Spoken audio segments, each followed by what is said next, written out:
Welcome, ladies and gentlemen, to the Bring the Heat podcast, episode number 9. And of course, we've got some lovely guests to join us. No Tom, though he's out at the footy, I believe, doing Tom things. But of course, we've got Ezekiel and Rosa, our lovely LPL administration team. And, well, guys, a pleasure to have you on. And take us through. We'll start with you, Ezekiel. What do you do for LPL? I'm a senior platform admin and the head PUBG admin. So the former role involves like oversight of all games, and then PUBG. Well, we all know and we all love PUBG, right? PUBG. Yeah. LPL PUBG. LPL PUBG. We love it. One team league, as we like to call it. Yeah.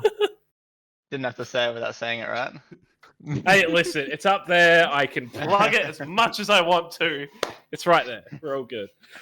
Oh, God. I guess, Rosa, who are you in terms of the admin world, and what have you been doing recently? Yeah, focusing on VOT all year. I'm the head game admin for LPL and the emotional shoulder to cry on for a lot of people. So Emotional pillow for Guest Monster, as we like to call it. We stand that, man. Here's our Lord and Savior. It's just like the caliber is just like MC Team, Ace KNG, Guest Monster. Yeah. I light candles. It's a trio of photos on my wall. This is the latest tier list, isn't it? God. He's just got like a little setup on the side of his room where he just has like a photo of Guest Monster on the wall he prays to every morning to stop copying abuse. Wake over, roll over, and you're just like, thank you. Oh, Lord. Yeah, well, I guess we praise, of course, Guest Monster and all these lovely discussions he's had on Twitter. But I guess we move to our first topic: Australian Counter-Strike just really falling under the I guess, I don't know, the lack of money. I don't know what's going on. There's a whole bunch of roster disbands, I believe. It's dead again. It's dead again. It's dead again. CS is dead again, apparently. That Valorant, word's been thrown around. Valorant coming out. CS is dead. It's dead again. It's like Valorant, CSGO, and Yeah, it's just handshake. like, we're done. We're done. But yeah, it's an absolute fucker. yeah. Paradox disbanding, which is a bit rough to see. Chiefs, Yeah. of course, their roster contracts expiring, and then Direwolves all leaving the roster, which is not what was expected. I'm gonna say. Yeah, I Yeah, mean, when it Oh, you first go. happened, I saw all the leaving announcements on Twitter, and I went to Wander, and I just had to say to him, "Is this real life?" Like, I got to the point where there were that many LFT or I'm hanging it up kind of tweets, and I had to sit there and be like, "Is this even real?" It's That's East how Chick it all ends. over again. I thought it was I thought it got to the 2.0. point where it was a meme post, and Yeah. I had to ask people if it was real or not, but apparently it is. So there you go. Yeah, the scene's fucked. I mean, I know Chiefs exited because like I think it's more so the money that players are wanting and what they get back is just fucking horrific at this point. Because I know Chiefs CSGO specifically didn't really do any content related stuff either, but I think Chiefs is more so directing their attention towards like League and Siege, which is fair enough. I know Chiefs Siege team has won like the last 2 stages of OCN, so you know, just going to commit where I guess the money's going to be at this point. Yeah. Yeah, I mean, it's a bit of a weird one, really, because a lot of the teams will be looking at the likes of Renegades as well, who at the moment have been, like, they've qualified for 2 international lands, was it, and haven't been able to attend due to COVID. And although, like, it's getting better, it's an awful big risk to be spending the amount of dollars that these teams are on rosters that don't produce much content in the big scheme of things.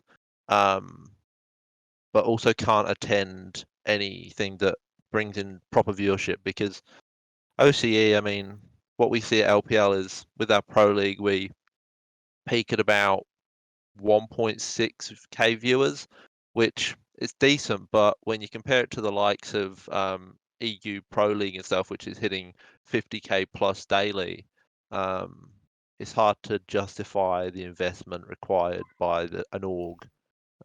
So it's somewhat expected, I suppose, in the big scheme of things, but it's just sad to see it all happen at once. It's also sorry, it's interesting to see Paradox after, you know, what, 4 years, I believe. Paradox have been a core of 4. They had Versa, of course, swap in and out. Jesus. Their 5th. Yeah, Paradox have been around quite a I think- while. So the core team, I think it was Badonka and god damn it, who's the other bloke? Ecol's been there for a while. Eco. Yeah, so basically They're Ekal and SYF. Badonka have been together for 2.5 years. Yeah. So they're Yeah. 2 of the longest standing core individuals for a while. And it's unfortunate really. I think for a lot of the teams that are currently rebuilding as well, I think those players are probably going to be good for them to pick up, because I know Badonka's leaving the scene. I think Zertz is leaving the scene. I think Ekal's leaving the scene again. So I think it's pretty well just Versa who's trying to Zertz- keep going. Zertz expressed interest in pursuing coaching roles in other teams, actually, which is an interesting thing. So it'll be not a bad coach, interesting to honestly. see.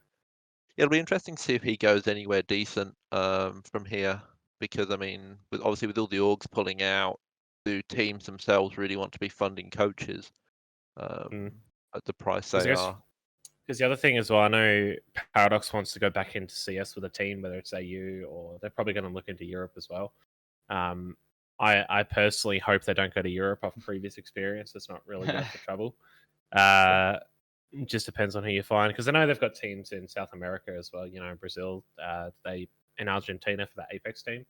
So I think it would be good to see them, you know, dip into there a little bit further as well. But I guess on the org side of things, like even Direwolves, like it does kind of lead onto the next part we'll talk about in a bit. But I don't really think the whole Direwolves thing was really good for them at all, because they kind of just came across as a part of that Avant merger a while ago.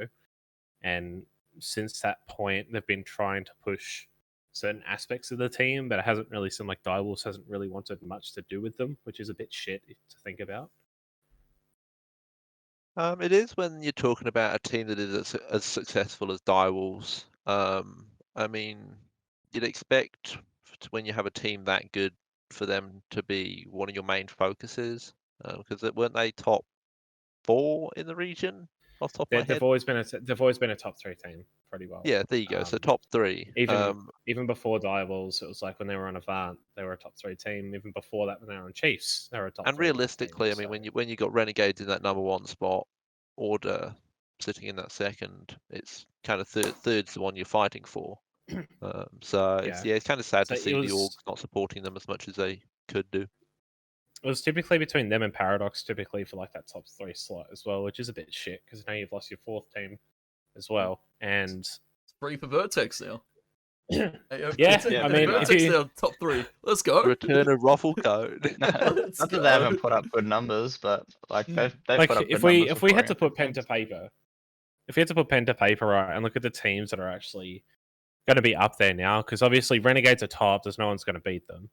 And the second best team in the region is Order, despite HLTV thinking Vertex and X Direwolves are better, which is a bit cooked, honestly. But you know what? Fucking hot take. We already had Professor hit me up on DMs. I'm not going to go any further. But like Order pisses a lot of money into that team, and they like to put money into that team just to come second in a region where we're not having any competitions either, which is a bit odd. But if you're looking at the other teams, right, Direwolves are 3rd, Vertex is 4th. From 5th downwards, what the fuck is going on? Because there's literally no consistency. You've got Chiefs who loses more than they win. You've got Roosters who, you can either live by the cock or die by the cock. Hey, yo, I live by the cock every day of the week. Oh, man. Those guys are fucking Tony. gamers. Dude, they've got Alki positioned as number 7 in the region. If Oily Mexican is 7th in the region, I'm fucking quitting. There is no way. Scene's dead if Oily's fucking 7th, dude. Fuck. Yeah, well, I Because think that's the reality you're looking at though these days, with the bans from ESIC at the start of the year, which wiped out the T2 scene, and like the likes of what's happening now with orgs departing and teams disbanding, you're getting to the stage where the skill level gaps are reappearing. Like they've always been at the top, but you're going to notice them more and more when you start to realize that players that you would consider T2 are now fighting in what you'd consider Tier 1 leagues. And so it's going to be a long time, I think, before CS gets back to what it was pre-ESIC, because you need to rebuild the entire T2 scene, and then from there on, rebuild the Tier 1 scene. So you're going to see the likes of Alki and stuff taking these spots, and it's going to be like, what the hell, how? But when you look at the statistics behind it, it's kind of expected. I personally think the scene's going to die by middle of next year if shit doesn't change, because I reckon your top four's solidified. Anything below that is just a really mishmash period where I'm going to compare it to Rocket League, where teams disband, they reform, and try and get better and better each time. And if you're really looking at these teams, right, you've got Alki, Ground Zero, Kanga, Warriors, Bandits, Camo, Fury having a rebuild, Leze kind of fell off a lot, Dynasty trying to get back to our 8-ballers. I'm not even going to touch on that. They're just fucking with my head at this point. Dynasty making good content. I respect it. The content's good, but it's not results, is it? It isn't. It really isn't. Listen, but is results really all you're chasing these days? No, is the big question. Not these days. Not in a COVID climate, right? Before Exactly. COVID, I would say otherwise. But in a COVID climate, they're doing the right thing. But again, in the other side of things, if you're an org who's probably, invested into the CS:GO and your team's not making content, just cull it. Honestly, at this point, like, I don't mean to be that guy, but at this point in time, like, it's just a complete waste of money. I hate to say it, but it's fucked. Yeah, no, I saw an interesting thread on Twitter the other day. Somebody saying exactly that, saying that players need to start doing content as well. And I think I retweeted that, actually. They received quite a lot of between that, backlash. it was Jamie from Vertex who started it, me and Conky backing it up, and then Ruffleco and Brace tweeting separately to add on to that as well. And Ruffleco's thread is where shit kind of hit the fan a little bit there. Yeah, so this was from a guy called George Geddes, lead Valorant reporter or something. He said we need more content in Valorant, and I think the same applies to CS. But he received a lot of backlash from community members saying that as a pro player, they should solely be focused on playing professional, and that if they don't have time to be doing content, then does it really matter? And I think it raises an interesting discussion because, like, while I agree that players should solely be focusing on success as a player, we're in the COVID era where you're not getting the viewership, the sponsors and all that to back it. So you need to be producing content to promote the org otherwise. So it's an interesting argument, that really, about forcing players to produce content. If you look at it, something like Sonics, for example, going over at NA. I mean, I'd like to say that they've done really well, and I think they've done everyone proud. But you get to that point where you start to realize that I think IN might be one of the only ones that's kind of set himself up for the future in terms of performing and putting out content consistently, daily, interacting with the scene and the community over there. He's putting the right foot forward in that respect. So you kind of have to look at it in both lights as well. Obviously, they're still trying to perform because they still want to do well and put up numbers for the org that they've signed to. But at the end of the day, you got to kind of put your best foot forward for yourself and think about where things might be a few months down the track. Yeah, say the org or like the team were to just magically disappear, you kind of have to have a backup plan. I guess for the NA boys, they're kind of stranded then if they get tossed off of Sonic. I doubt Sonics will toss them because I believe they're invested in them for the long run at the moment. Because Sonics haven't been they haven't been performing all too great as we've seen. I think for Sonics, if they wanted a team that would get results, they wouldn't have fucking signed these guys, if I'm going to be brutally honest. Because it was a gamble at the time. Like, everyone knew it was a big gamble sending, an Australian team over to NA. Hadn't really been done before previously, other than maybe the earlier iteration of the Renegades boys. But, and I'm talking back when JKS and Azure and shit were playing together, obviously. And really, for them, again, they're not a team that's going to produce like really good results. They're a team that's going to, bring a little bit more of an audience and engagement to your team. And I guess across the board as well, even at the moment, I touched on this morning with Matt and Tony because we're watching Sonics play. They've really fallen off. And I don't really know what's going on specifically with them. Obviously, this kind of still merges into the CSGO side of things, but there needs to be more to come from things. Like if something doesn't work, make the change for a competitive nature and make it, a bit more viable. But with all these changes and shit, orgs don't want to get a team that's going to shuffle so much. Like it's just fucking insane. Because that's another thing on top of this as well. Like teams just do not want to get invested into a scene if rosters are going to chop and change all the time. I think it had the initial brand awareness with the signing. Like obviously the whole OCE team goes to NA, it's like a great headline, right? And you go over and there's obviously the honeymoon period where their first match against Sentinels, they almost took a map off them. The second time they play them, they take a map Whoa. off them and then get reverse swept. 13-0, baby. Let's go. 13. Yeah, it's always gonna be like good highlights, and I think they're looking for things like that, but it kind of does just trail off. I think some of the things that other players on the team have going for them, Plix, Crunchy, Dizzy, and Bob, I think they could possibly look to go elsewhere if they get offers. I don't know what their contracts are like, but that's probably another avenue. Whether they want to stay in NA or if they take the trip back home and decide that they want to sit on the throne over here for a bit. I don't know. Qualifier for a qualifier? Yeah, pretty Yeah, much. I find we'll touch on that obviously when we talk about the OT, but Yeah, I guess really the other thing as well, sponsors don't like CS in Australia Yeah. because it's not. Yeah. Well, some, not saying all, obviously, because we see Rocket coming on board as well for most of the leagues and LPL recently as well, which is sick. But I think like a lot of sponsors just don't want to get involved with CS because it's not really as brand friendly as some other esports as we've already established previously as well because of numerous reasons.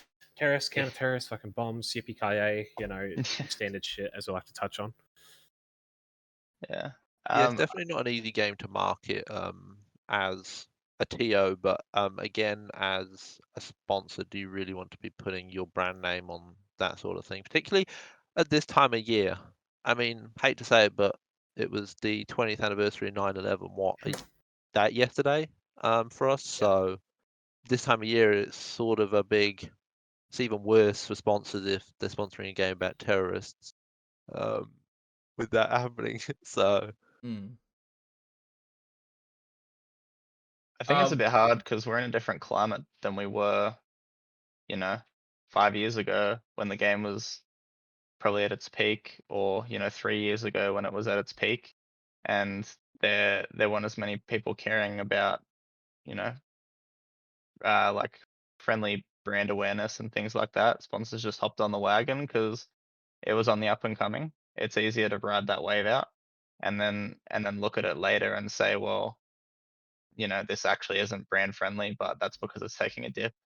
It's very easy for them to do that. So I think that's what it comes down to as well. Yeah. I guess we should probably get back on track here. We've gone on a bit of a ramble. Of course, we got to touch on the Direwolves. Of course, the CS team departing the roster, and then that's actually sparked a lot of discussion from everybody else. Of course, notable names like Bullet L from the Apex squad when Direwolves had the Apex team. Of course, Ubisoft in management, some of their old core Overwatch players just not getting paid at all. Of course, we haven't seen a statement or anything come out. It's just all been, hearsay at the moment. But it's a little bit interesting to see, of course, Direwolves potentially, getting undervalued for, some of the work they do. I believe their Apex team was doing bits. As we said, the CS team, of course, one of the top in the region. And Ubisoft as well, I imagine, was doing a lot for them under that org, and for them to be undersalaried or underpaid is a little bit rough to see. Yeah. Well, this was all sparked when Sterling tweeted, HLTV tweeted about the Direwolves dropping the roster, and Sterling retweeted saying that Direwolves didn't drop them; they chose to not accept a re-signing. and that he said, by the way, still waiting on our last 3 months' pay, which kind of throws a lot of questions out there around, particularly with all the other people replying, as you said, saying this team hasn't been paid, this team never got paid, this person never got paid either. As to why this is happening, Direwolves, particularly when they merged with Avant, is arguably one of the more successful orgs on a public front in OCE, and on a business side of things, you'd probably be able to argue. So it's like, why is there this lack of payment being sent out, and particularly a lack of statement? It's not as if the org has come out and said, "Oh, well, we're working on it. This is why." They've just blank faced it as if it's never happened. It's like I reached out for Sterling as well before this episode because I was actually going to get him to write me a little statement if he was comfortable doing it. And basically said he didn't want to comment too much on it just because obviously he is still under an NDA with Dival specifically. But I think they need to comment on things because they've literally just signed a Siege team as well, right, in Apex South. And I almost guarantee you they're going to be on a salary. It's going to be a hefty salary because Apex South is, it's the primary, like the Premier League for Siege in APAC alongside North. And I don't know how I feel because straight after that, obviously they lost the LG partnership because of the change of hands in management originally at the start. Then with that Avant measure, they had Dare Coffee come across as well. Icebreak. Sorry, Icebreak. Yeah. Yeah, Icebreak is the core sponsor for those guys as well. Now, like my thoughts on it are looking at all the players. Like these are teams from like across 2 years. By the way, this isn't just like recent. This is like 2-3 years worth of shit. And one thing that I talked to, I think it was Sav from Chiefs about, because we talked to him a fair bit about this type of shit. Typically, if sponsors are ones putting in money, typically it can either be monthly, it can be quarterly, it can be biannually. Like there's 100 different ways that they could do it. I feel that might have something to do with it. If Icebreak is, they are a primary sponsor, so I'd assume they're putting in some figure into a team. But I think the concerning factor is, what if this Siege team doesn't get paid? Like, who's going to be the one to stand up and say, what the fuck's going on? Because at the moment, you put up a tweet and that's that. There's nothing else public knowledge that's going on. Like, you just make it known and then you don't really capitalize on it. Yeah. I don't want to go out there and crucify Direwolves straight off the bat. Obviously, there are so many reasons and payments as orgs, sponsors. It's all very complex in the background that a lot of players and people don't realise. So I don't want to immediately crucify them and say, look, they're the bad guys, because they might have a perfectly justified reason. They might have said that to the players and that just hasn't been released. But it's definitely not looking positive because, as you said, some of these are going back 2 to 3 years. And like you can justify a few months, maybe in the Sterling case, maybe sponsor hasn't paid out, whatever. But when you're looking 2 years in the past, realistically, I don't see any excuse that you can give for that, particularly when they've gone through a merger with arguably one of the biggest names in OCE esports with Avant. So you definitely got to start looking at this as like, why is this happening? Where is it originating from? And what are we going to do from here to either get the money to players or stop this happening again, either with Direwolves or just any team in the future? Because it's really, really ruining the OCE scene when you get the likes of, because I see a couple of these international level players from NA and stuff commenting on it. So the news is definitely reaching other regions. How badly is that going to come back and screw over the OCE region when sponsors, other orgs, games itself, TOs and stuff look at us and be like, well, screw that, we're not entering a region that is that fucked up. I don't think it's just them though, because Dexter commented on that, by the way, from Mouse Sports, and he had a dig at Renegades because they were a team that didn't actually pay him on time or late without reasoning. I'm not even going to lie, we've had issues with that before, because I remember before I started doing management at Fury, I'm going to throw Blackie under the bus here straight away. Blackie. The old Siege team we had back when Rainbow Six had the ANZ lane at PAX, not PAX, MEO. those guys didn't get paid for 6 months because he basically said that there were banking issues and blah blah blah blah blah. And then basically when we got 6 months down the line, myself and Venom are sitting there and we're like, "What the fuck's happened?" Because he was lying to us for that period of time. We had to try and fix that, which it got resolved. I know Swell also had issues back when he was playing Fortnite when, again, Blackie was having shit happening over there. At least in that situation, there was transparency with the reasoning as to why. So it's a bit different when one aspect is just not being communicated at all. The other way is potentially they're lying to you about why you're not getting paid. I could easily throw this back to the FE situation where players are just getting scammed.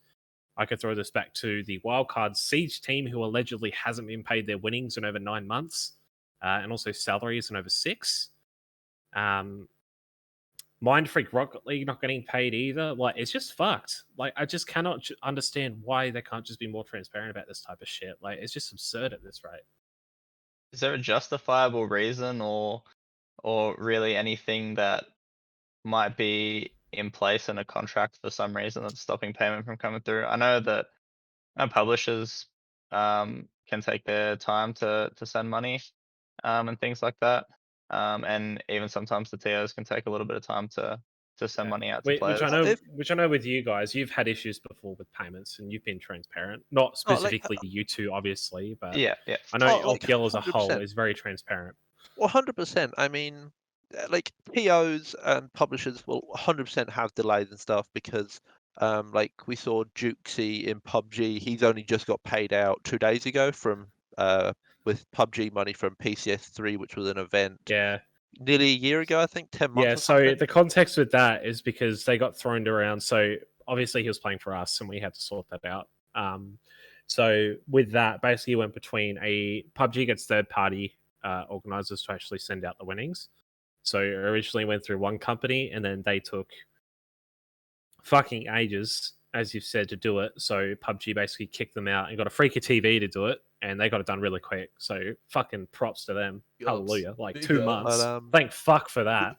Yeah, but I think like if it's a winning, so if it's an if a team wins money, so VOT, LPL's leagues, PUBG, any like actual event, 100% money justified delays if it's from the organizer side of things. However, when you're talking salaries not getting paid, that's where the real issues get raised because their contracts say, well, most of them, as far as I'm aware, say fortnightly, possibly monthly. And so if you are looking 3 months of pay, I can't think of any justified reason because you should not be signing a roster and guaranteeing them a salary if you cannot ensure that you can pay them that amount of salary for that entire length with the agreement they signed. Because that's poor. Yes, you have sponsors and maybe there's delays there, but I still don't think that justifies it. You should have backup money ready to pay out in case something goes wrong. There's far too much of this happy-go-lucky attitude in the scene where, oh, this person has said they'll pay for it, that's all sorted, and not enough preparing for the worst, because it's really tragic when this sort of stuff happens and nobody, like, there's no backup, nothing ever gets happen, nobody gets crucified for it. Where's the legal enforcement from these players of these contracts? So I don't know. I don't think you can justify it when you're talking salaries. Yeah, I can justify a TO though, because I know from our agreements with TOs previously, like ESL for Siege and Ubisoft and LPL and everything, like there are TOs that basically have a lead time. It can take up to a full 9 months to actually receive the winnings per se Yeah, from that 100%. event, which with PUBG, they're really good at it. Honestly, like we've had over $150,000 that we've won, and at least today, everything's been paid out on time. Good example. Salaries, as you've touched on, probably in the 2 years that I've salaried, I think, with our PUBG team, I've had them for a year and a half, right? I think I've probably missed 1 week of salaries within that year. And even then, I get knocked on the door by Cal and say, hey, dickhead, where's my money? And I'm like, fuck, sorry, forgot to send it last week. And I've paid him. Yeah. So that I can understand, because typically, if you have a good accountant, you shouldn't even be touching the money. Like, we have someone who sends that shit for us, because I don't want to be responsible for that shit, because I am fucking 20 years old and I will probably spend it at the pokies. So that's Fair. it's a bit different in that regard. But I think across the board, Mind Freak needs to have a statement for this if that shit's still going on. Direwolves need to have a statement if that shit's still going on to be more transparent. I'm going to throw Wildcard under the bus as well because plenty of their Siege players have come out recently and fucking torn it apart. They also need to come out with something as well. Because maybe not publicly, but talk to your fucking players about it because it's just ridiculous to see that this is still going on after probably 2 years for Direwolves, maybe about 9 months for Wildcard, and around 4 or 5 for Mind Freak. I hate calling out brands specifically for this reason, but there needs to be something that's being discussed internally to get that resolved. 100%. I'm assuming it just kind of takes too long in between, players asking for money and it getting swept under the rug, and it probably gets to a point where it builds up and there's outbreaks like this on social media. And like you said, transparency helps. Doesn't have to be a public statement, but just, I guess, letting your players know what's going on is first and foremost, right?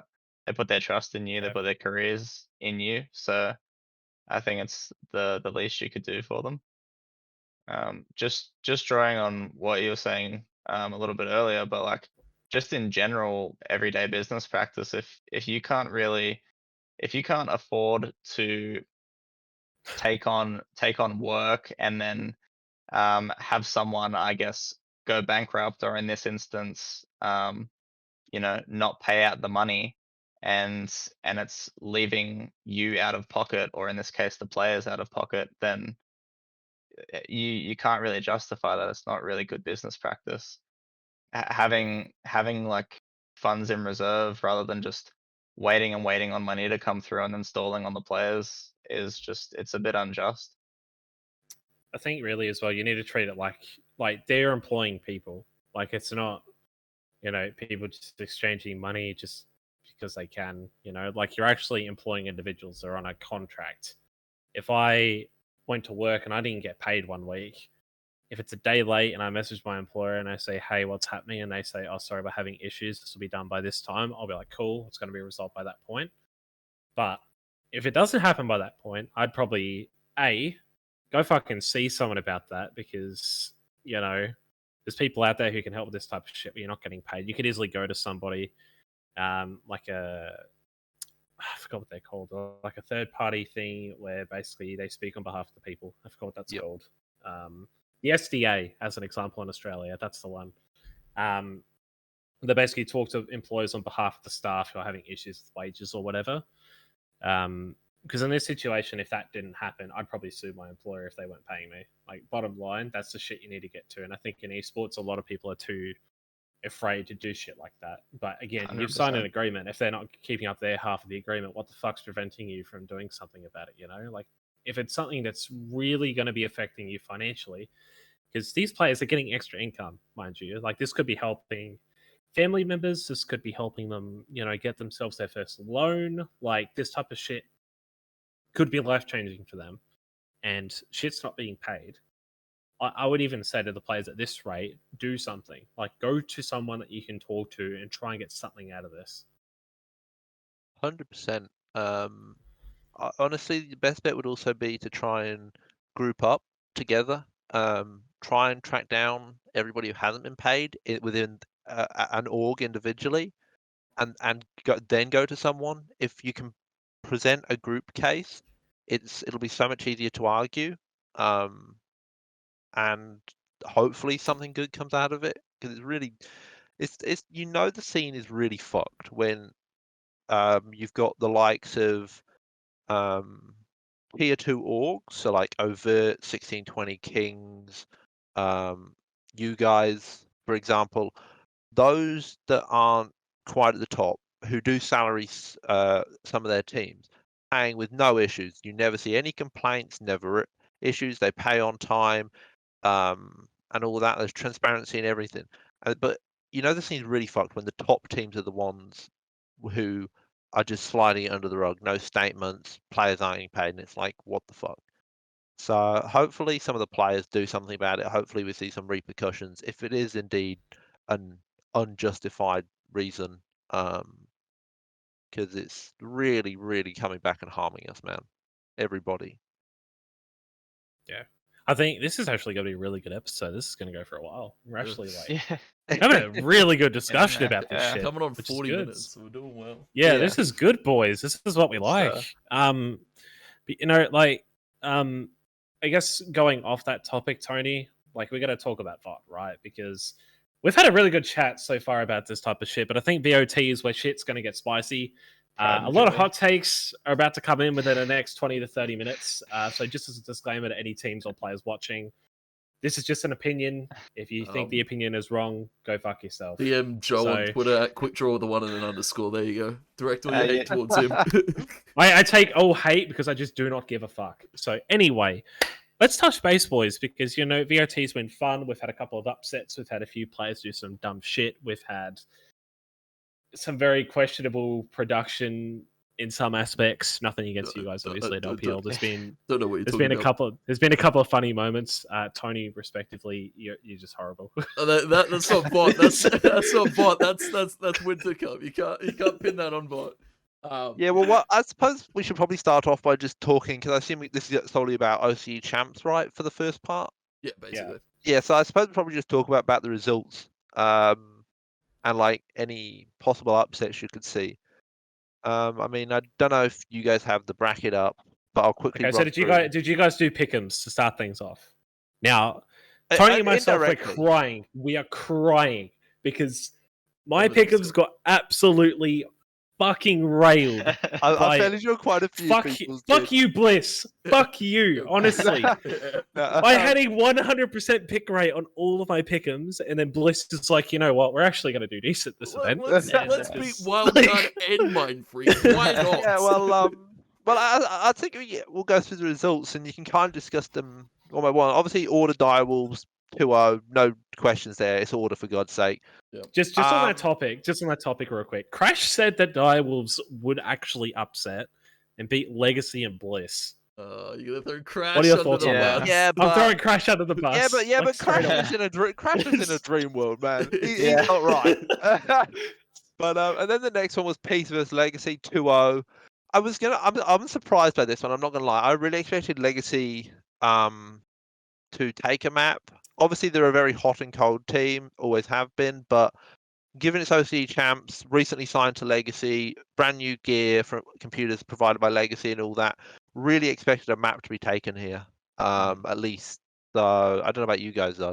I was gonna say, Duddy Nah. got like 200 plus frames from the 70 he was getting before with his space PC. So Yeah. Yeah, I mean, Nothing to listen, do with all what those. after how they called me out on Twitter saying they didn't want PCs and then seeing that shit come up, but man, I am Yeah. fucking livid. Seems like I'm right again, guys. Bang. Yeah, Um, well, then you got Wildcard versus Nebula, Swift Yeah. 2-0. Realistically, no questions. It's Wildcard. Expected that. Can we just like going off that? Obviously, Bliss Mind Freak 2-1. I know Tony put Mind Freak to win. I put Bliss to win. We both agreed it would be a close matchup, which, in all fairness, coin it flip. was. it was a It was a Yeah, coin this is flip. 100% a coin flip. Can we all agree that, like, from the first match with Order Direwolves, you can expect that to play out the way it does? I think every other matchup is a complete coin flip. I don't think you could argue that it isn't. Listen, depending. probably depending if Nebula rocked up, I think that was doable. Now I think if we focus on the lower bracket, obviously after the first 4 games, personally I got all 4 of those right. I know Tony got 1 wrong because he went Mind Freak, I went Bliss, so unfortunate. I had faith. Yeah. in Well, I Mind mean, Freak, dude. Like I think the big takeaway from the lower bracket format first 2 round matches is Nebula versus Mind Freak. I'm not gonna lie, I really have Mind Freak winning this. Yes, they've been on a downward trend, and Nebula been upwards, but you got to look at the history in terms of results. Yes, they've had roster changes, but I didn't expect it to be that one-sided. A 2-0, 13-7, 13-11. yeah, that was Mind Freak weren't crazy. even remotely in it. Like, it's not as if it was a close 2-1. It was an absolute decimation, and it's kind of like, wow, what's happened to Mind Freak? Started off the year so strong, and then slowly got worse to the point where they're struggling to stay in a top 8 position. So that really caught me off guard, that one. Yeah, look, It's like Ferg got in a wheelchair and went off to the retirement home. hey, yo, I see the interviews like he did, of course, for all the interview stuff for the production, and Homie looks like he's fucking in a mansion or something. Like where he's doing his Falling out interviews. of control. Holy shit, Ferg's got that money, homie. Yeah, that Mind Freak money doing well. He took but time off, dumped it in if we're stocks. looking if we're looking at the bottom results, if we're touching on Nebula Mind Freak White, which was a bit of an upset, we'll touch on what teams disappointed, what improved. But Direwolves Legacy, Direwolves, Tony and myself said this last week, and we'll say it again as a hot take. Direwolves just garbage. at They this didn't point. deserve to Like, be there, honestly. they That's just didn't- my Well, thoughts. Listen, villains at the moment. Tried it. Sorry, Trident. Again, fuck Trident.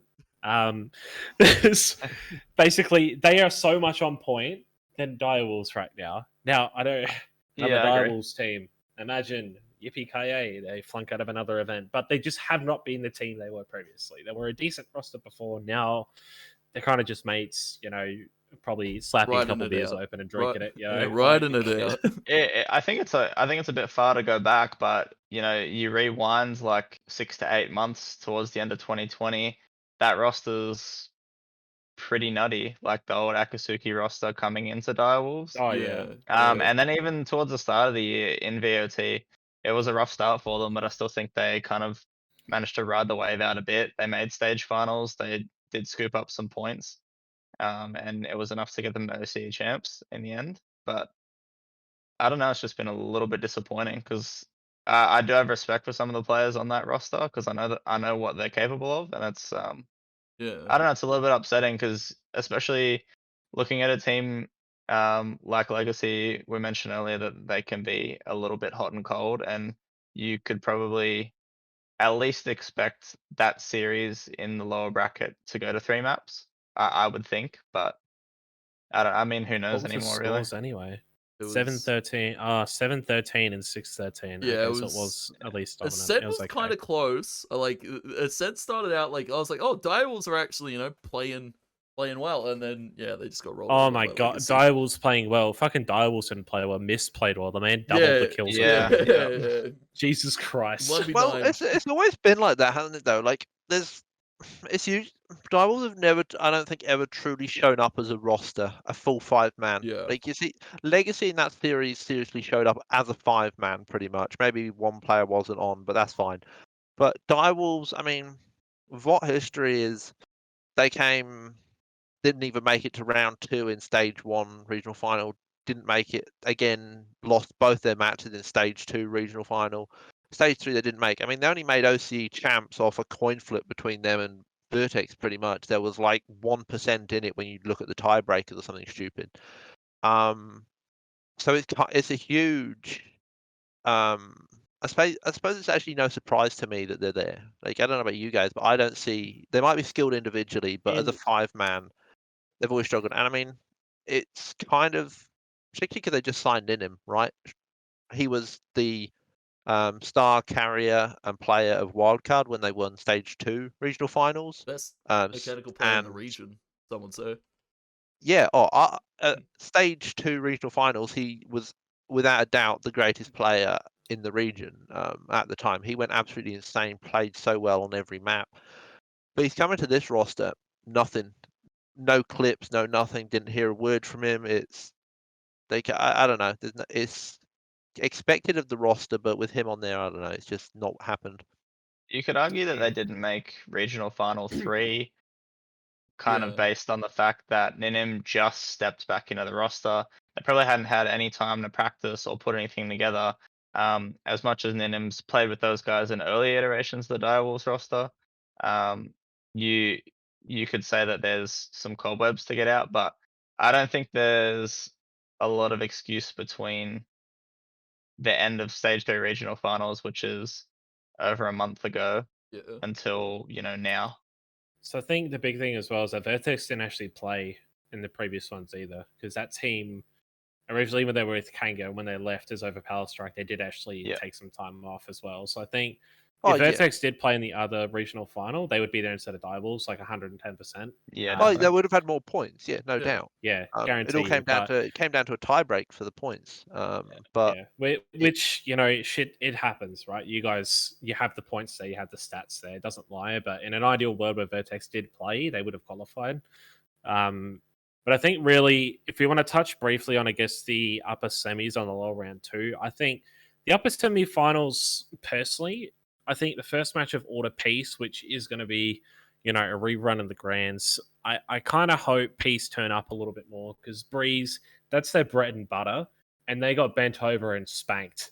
Like, and Yeah. I mean, they got 13-3. absolutely It was- ruined. Yeah.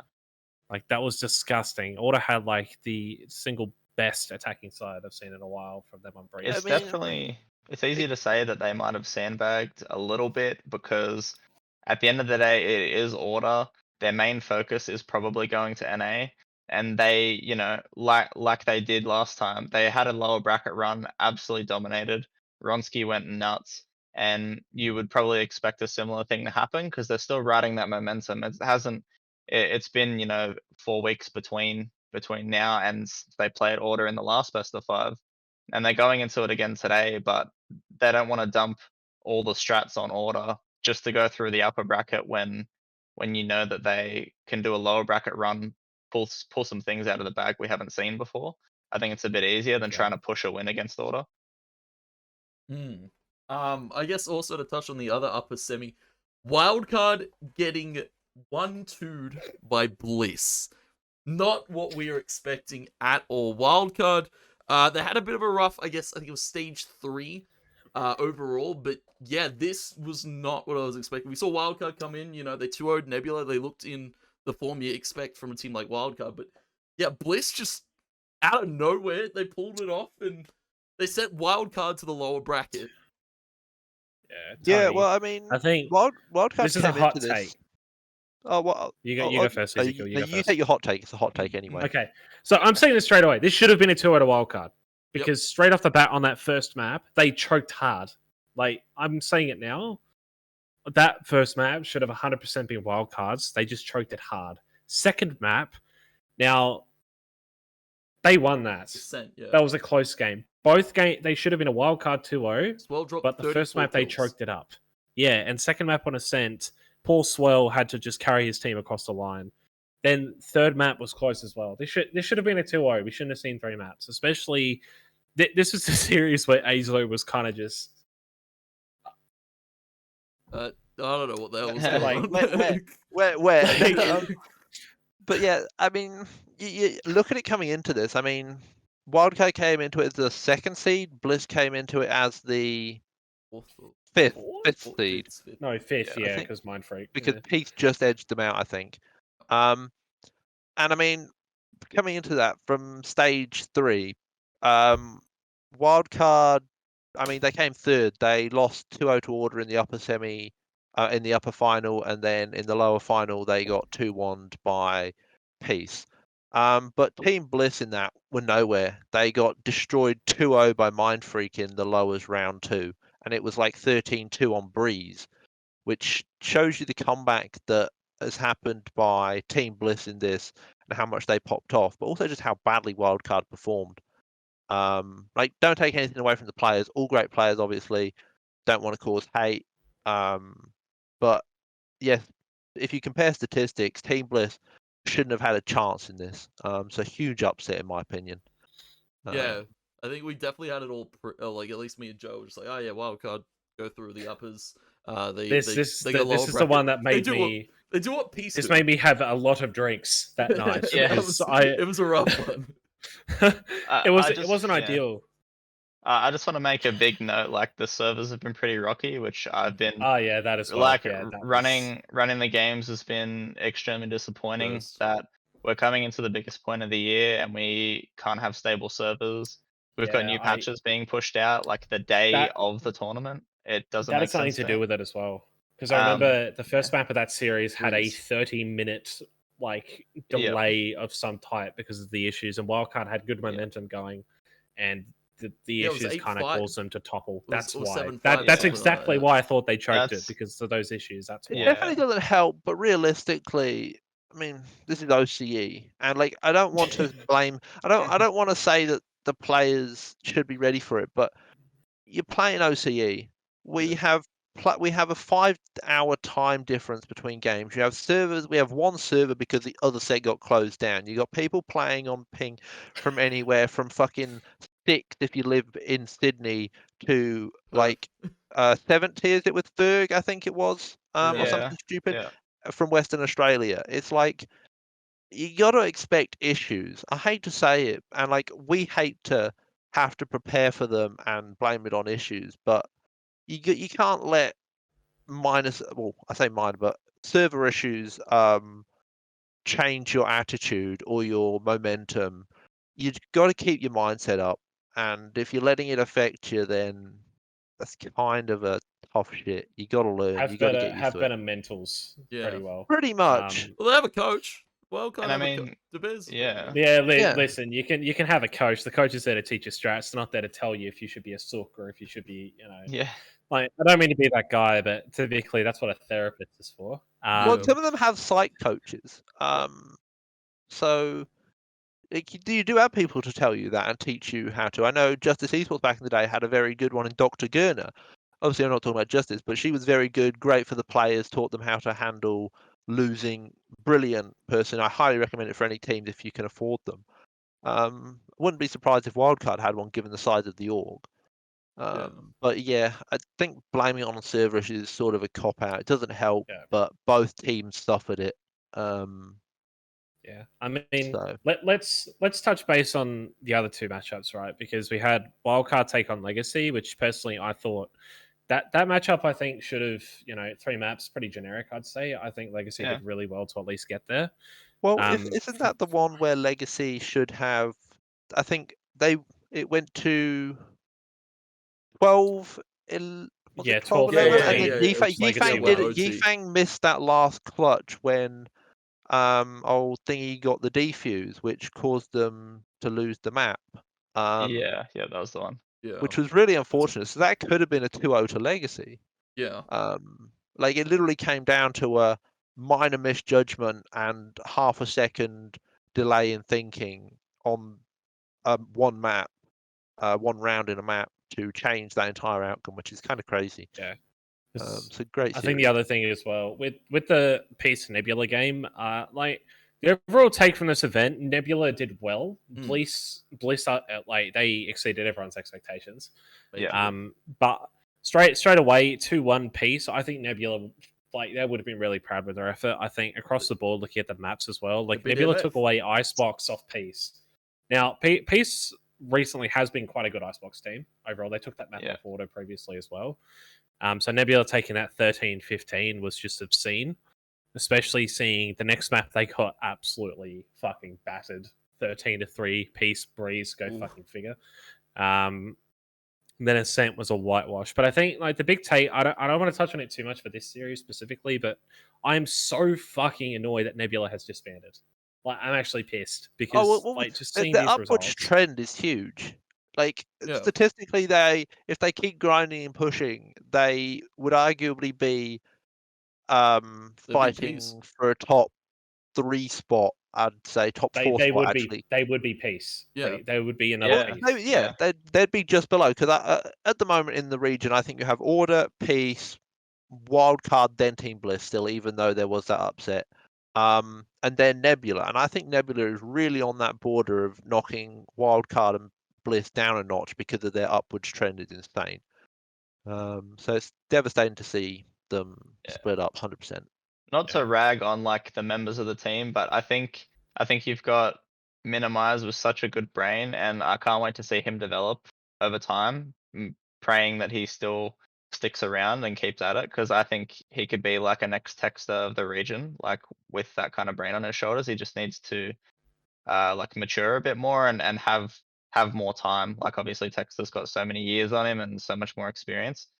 Kauth is still firing on all cylinders, and then Tax is just this rock of the team. And I think you could keep a core 3 like that and interchange Rolls and Jesse. Not that they're bad players, by any means at all, because the roster in total is good.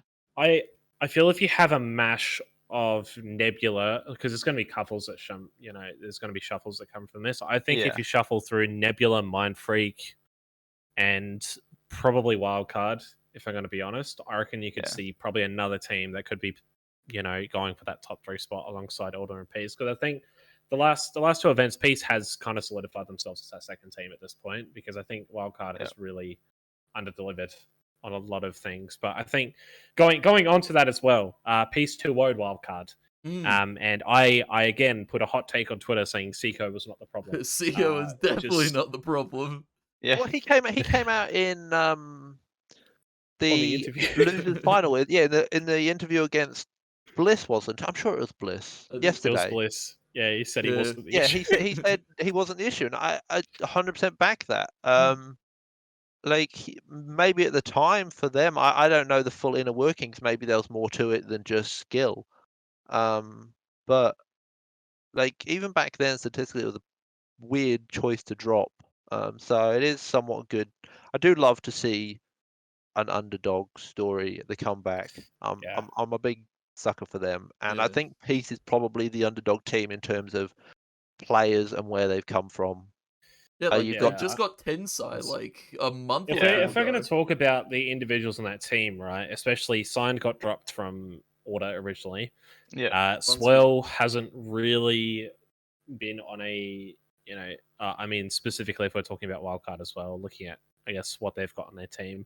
A lot of those players have kind of just been trying to push for the higher ups, but they haven't reached it. Then if you look on Peace's side of things, right? Seiko, was he in PUBG originally? Yeah. Under the name Cream, if I remember correctly. So he used to be over there originally. Clutchy never really achieved much in CS, so it's nice to see him actually do something. I've been following him for so fucking long at this point. Same with Tensai as well. Like those boys, hand in hand, seeing CS players come from really low tier shit teams going to another game and just really fucking put the pedal to the metal and qualify for an international event. That's got me going, man. Nation as well. That 1v4 on Ascent had me mind fucked. That was insane. The fake drop on the catwalk to fake out the push. You cannot get any more pivotal than a clutch like that. And I think really it was we could. It was insane. Because I think really, bottom line, if Peace can come into this grand final with, I guess, the composure they've had through this lower bracket run is what Easy Kill was touching on. I think they're gonna take a map from Order, but I think Order's just gonna do Order things and just trample them for the most. Well, they have to play Bind, and we know Peace ain't great at Bind whatsoever. That's literally their permaban, but it's a best of 5, so they're gonna have to play it. Yeah, I mean, it's all gonna come down to the veto for this. It's really crazy because the last time they played the veto was first. Yeah, it went Icebox then Breeze, and they took Icebox and then lost Breeze. Ronski just missed an absolute clutch play. So here's the veto from the last best of 5 between the two. Order ban split, Peace pick Icebox, Order pick Breeze, Peace pick Ascent, Order pick Bind, and then the last map was Haven. And I think the veto heavily favoured Peace in that instance. Icebox have always been strong on Icebox since they first formed.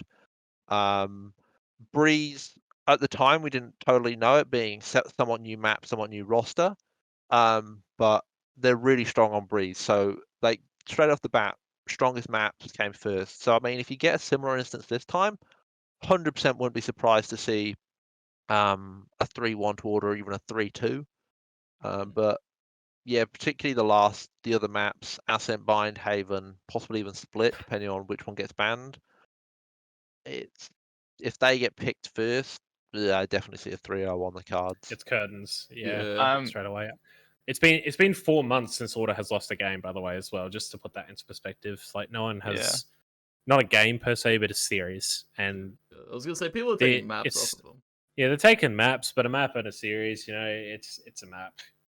Especially over this period of time, the last team that was able to beat them was Wildcard, which as we've previously Stage touched 2 in on, the had regional final. Yeah, they had some individuals on there that they had Ninham. did They some had Ninham. damage. That's the key. They had Ninham. Bring Ninham back. So they had Ninham on there originally. But I think, overall for, I guess, like the first half of this little segment we've got before we touch on, I guess we should touch on the NA LCQ. But in this I just regard. want Now, to give I know, some.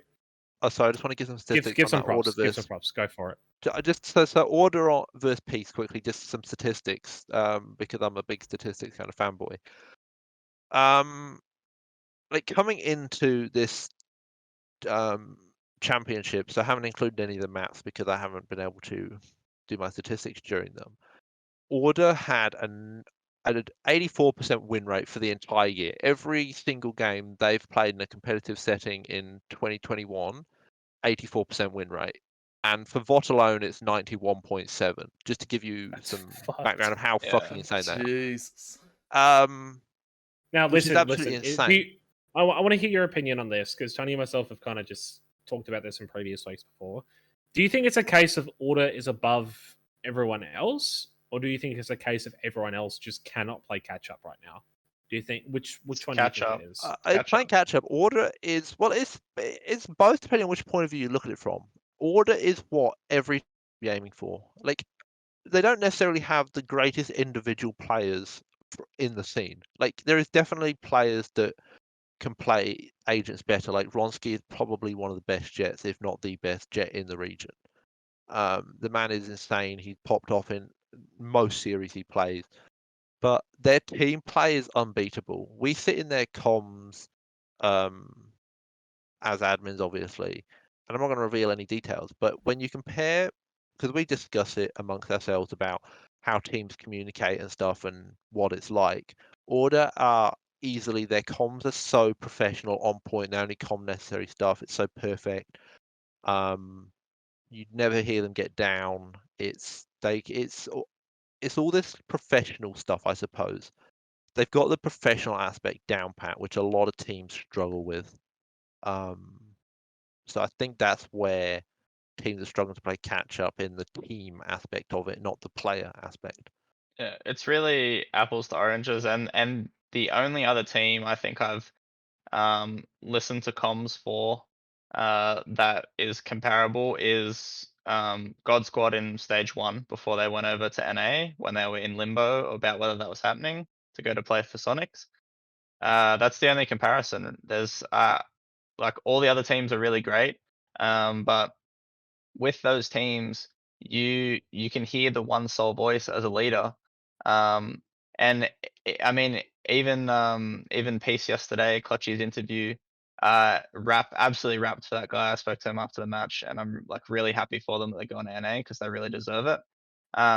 He even touched on the fact that they are all really good individual players, but they're still working on that team cohesiveness, and the rest of the teams are just playing catch up to Order in that respect. I don't think a lot of these teams are always playing as a team. You have instances with Order where they're all playing so well together that when someone steps up, it really makes them look like a star, because how can you compare them to each other when they're all playing so well? When Autumn goes nuts in a season, in a series, or like yesterday, I think I was pointing out some stuff that Texter was doing on Breeze to some people that I was chatting to. It's just it puts them up on that pedestal, and you can't really. It's chalk and cheese between them, their communication, and playing as a team in comparison to other teams. It's hard to draw on that. I know some of these teams have multiple mid-round callers, or some people will call one map rather than another. But I know that when Tux is calling, he's calling, and they've recently, I believe they switched back over to Texter being the IGL. You know that he's making those calls and they're listening to him. You can tell on the server just by watching it. So Yeah. it I think is the big catch up. thing, I guess the big thing as well, I guess if we want to touch on the LCQ, I know you guys can't reveal, the seeding and such if you're aware of it, but I think really. Oh, we don't. We know nothing about it. Well, you know I I was don't. gonna say Anyway. that's why the Okay. grand final's Okay. being played. We Okay, we cool. hand So off the let's- team details to Riot. That's it. That's the last we Cool. deal with it. All right. So if we're going to touch base on this real quick, if we're going to put pen to paper, order in peace. If you're looking at the teams who they have to face off against, so the last slot in the entire qualifier is either going to be 100 Thieves or Envy. So good fucking luck. But if you're going to look at order in peace, out of the teams that are there, if you have some relative idea as to what these teams can produce, do you think there is a chance that either peace or order could take a series off these teams? Because I think order could take off maybe one or two, which I'll touch on briefly. I have very little hopes for peace in this situation. Well, I mean, Yeah. actually, I'll just go first because I know Rozzo follows the scene No, a bit that's more than alright. I do. Go. I'll get my ramblings out of the way. Yeah. Peace, from my point of view, going over experience and just like making it is their top, making it to last chance calls was their top goal. You if you can't even beat order, you stand no chance in NA. I hate to say it, but you just have to look at Sonic. Sonics went over as unbeatable in OCE, absolutely dominant. And they had a couple of good series, but other than that, that's it. The only thing Peace have going for them is that they know they have nothing to lose. Then they don't care. Like if they qual or if they make it anywhere, huge upside, huge bonus, not expected. So they can go in free minds, no pressure to actually qualify. One spot out of 10 of 10 really good teams. So they might frag out, and if they take anything, that'll be a surprise. Order, there's definitely expectations on them to take something. I don't know who they're versing. I don't know how good the teams are, but being the first seed from Oath, hopefully they get seeded against one of the lesser teams. I definitely expect them to take a series, and then hopefully another map or two. So yeah. Off to Rosa, you, what are you Rosa. feeling? What are you feeling? Yeah. I think, well, I mean, just to start off, obviously, they're still playing for that seeding match today.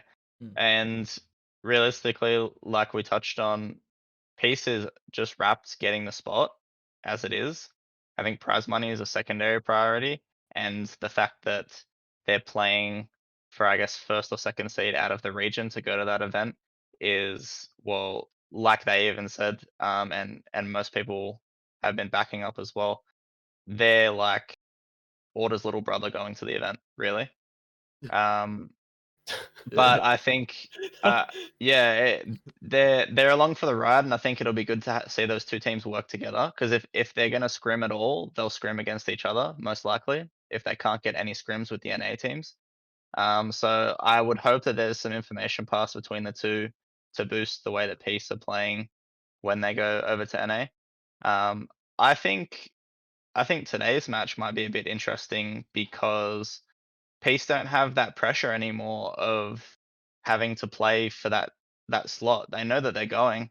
I don't know, like there's been other instances in esports and sporting in general where you just see pressure lifted off of a team's shoulders or a individual shoulders, and they can perform, play loosely, and Yep. cause a massive upset. I don't think today will be a complete wash. It's either going to go one way or the other, I think. Ronsky 1v9's But the lobby or order yeah, well, or to just yeah, spank 'em. 100%, yeah. that too. But for NA, I think I'd like to see. Obviously we'd want to see both teams do well, but I think Order's gonna really have a lot to prove. Yeah. I think it'll be similar to, again, touching on when Sonics won over. There's probably not a lot known about them. They might not have any of their VODs watched. Maybe these teams will because it's only those 10 teams. So that might happen. But I think there's a little bit of like underestimating that will come from these NA teams. I think Order has a fighting chance against, most of the teams aside from, say, probably FaZe V1, and then we don't know yet based on Berlin results, but let's just say for argument's sake, Envy's already qualified, so Oh, just yeah. depends who's gonna be So in that it's slot. a bit of a Envy, different it's a yeah, bit of a different aspect. So it's either 100 Thieves or Envy, depending on results from this Berlin Yeah. event, as to who goes into this to then go to the next Berlin event. Yeah, I mean, I'm Um, a 100 Thieves fan, so let's just say for argument's sake, we'll see Envy in this last chance qualifier. Yeah. I think I Order will think have a tough time against teams like that. Those three teams. I think Tony and myself had like the general consensus that I think Order. We were discussing this when Tony was streaming one day, and I think we both agree that Order could probably take a series off probably Genji and Rise. And V1. Rise is very fucking hot and cold. Yeah. Genji, I think they could get upset easily. Version 1's looking for a player at the moment still, so they're in a bit of a struggle period. But I think really on the other side of things, they could maybe take a map off C9, probably Exet, and probably Luminosity as well. But I genuinely feel if Order gets paired against FaZe, or whether it's 100 Thieves or Envy or Exet, Curtains. they're going to get fucking like absolutely blown out of the water, because the caliber of teams in NA, FaZe and like 100 Thieves and Envy, that top of the NA like ladder at the moment, between the rosters that are up there, it's just such a big jump. They've between come those close to four. beating Sentinels as well. Like those three Yeah. rosters, Because respectively. if we're looking at the top, right? So Sentinels, 100 Thieves, Envy are the top three, which is standard. So 100 Thieves and Envy, in theory, one of those two should win the last chance quals, followed Yeah. by Exet, Cloud9, and FaZe. So I really think across the board, I reckon Order's definitely going to rattle a few teams over in NA, but I just like, if we're going to be realistic, none of these teams are going to qualify other than probably Envy or 100 Thieves, unless FaZe or Exet just fucking Go go on a God tier, tear. Turn on. God mode. Yeah, Like they just turn on. fucking, they just go ballistic.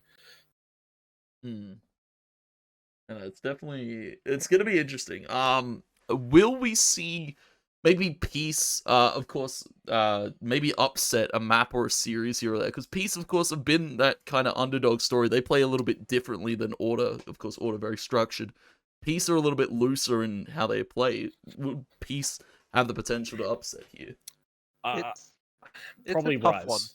I reckon Rise is probably the only team that I could see an upset come through, going by the fact if Peace actually plays their best. Because again, a lot of these players just have not had, the experience, as Ezekiel was touching on before, which can definitely sometimes be a good thing, because I think a lot of these teams are going to underestimate them. Yeah. But Tony, like, they can't even beat Order, man. Like, Look, fair. I think the only way they're going to do that is if their cohesion of the team improves between now and then. Clutch himself, as Rozo said that they don't have the greatest teamwork. They're just really good individually. But also if they go in with a somewhat carefree attitude, because as Rozo mentioned before, teams without pressure, they can absolutely pop off. Like Ronski without pressure in OCE could drop 40 bombs on the daily, I feel.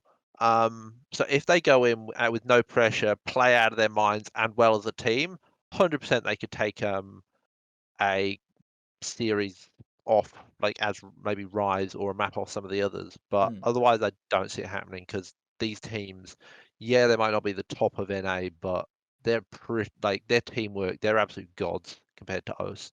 Yeah. I think the biggest thing we're looking for at NA in this last chance quals as a region, realistically, is for Order to, if they can make it to top 4 of this last chance quals, it puts OCE on the map a lot more. And I'm hoping that into 2022, rather than having to go through last chance quals, we will have a direct spot. I know it's big hopes, but it sucks. It really sucks when everything that the players, and sort of for us admins as well, we do all this work, do everything, and we love the opportunity. We love doing it. Great event, great opportunity for us. But it sucks when you see it all come down to a fucking last chance qualifier. Like, we really want to be able to stick out an announcement saying, "Holy shit, they've qualified for Worlds," but it's not, is it? They've qualified for a qualifier. Like, what the fuck? So I really hope that Order do play it insanely well, pop off, make top 4. Then 2022 Riot actually take us 100% seriously and give us a spot, because it's limiting OCE teams as well, not having international spots because there's no reason for other teams to scrim. Like Order wouldn't be able to get a scrim against NA teams because partially ping, but also because we don't threaten anything. Yeah. Um, I think realistically that's what LCO was originally as well, because I was talking to a lot of the guys over there, and they had to fucking fight hard for a world slot from Riot. And I think 100%. seeing how Pentanet did and they came top 6 at Worlds last, I think that spot's solidified now, which is great. But I think you're 100% on the money, seeing that if Order pops off, I reckon we could see ourselves getting a direct slot to an event. Which, in all fairness, I think that would be fantastic for us. I think it'll be fucking hilarious for Sonics, though. I think that would be. This actually links back to what I was talking to Roz about last night. Looking at Sonics now, at the start of the year, dominant, and I think if they'd stayed in OC, you'd look at them as where Order are now, possibly Order on the same level as them.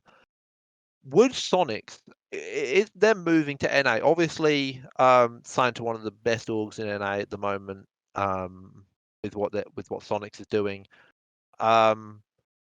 much better region, better access to people, content, and stuff. But in terms of competitive success, looking back, would Sonics have been better off staying in OCE, trying to get scrims with NA teams, and making it to this last chance quals through OCE? Because Order are there now, and Sonics are nowhere to be seen. I would say yes. I would also say Order's actually better than Sonics right now. Oh, now, yeah, but I feel like it's but Sonics a lot's changed. It's hard to judge Sonics. So since the point where we can't judge Sonics, honestly, because they're probably going to have a show match when they're over there. Let's be honest. We hope. But I think, hopefully. I think realistically speaking, since Sonics played last, Order had a completely different team, and since that point, Order have actually improved a shitload. So I think, I guess on a final note for this discussion before we dive into the other two topics before we wrap things up, I think you're 100% on the money. I think Sonics could have definitely benefited with staying at OS. But on the other side of things as well, with the money they're probably getting paid, their housing's getting paid, exposure, the content, I think it's fair. I think it's a fair trade-off, right? I don't think for those boys, going to those caliber of events is make or break. I think if we get a direct slot from OS to NA, I genuinely feel they're probably going to come home. Yeah. I think that's going to be the only relative way.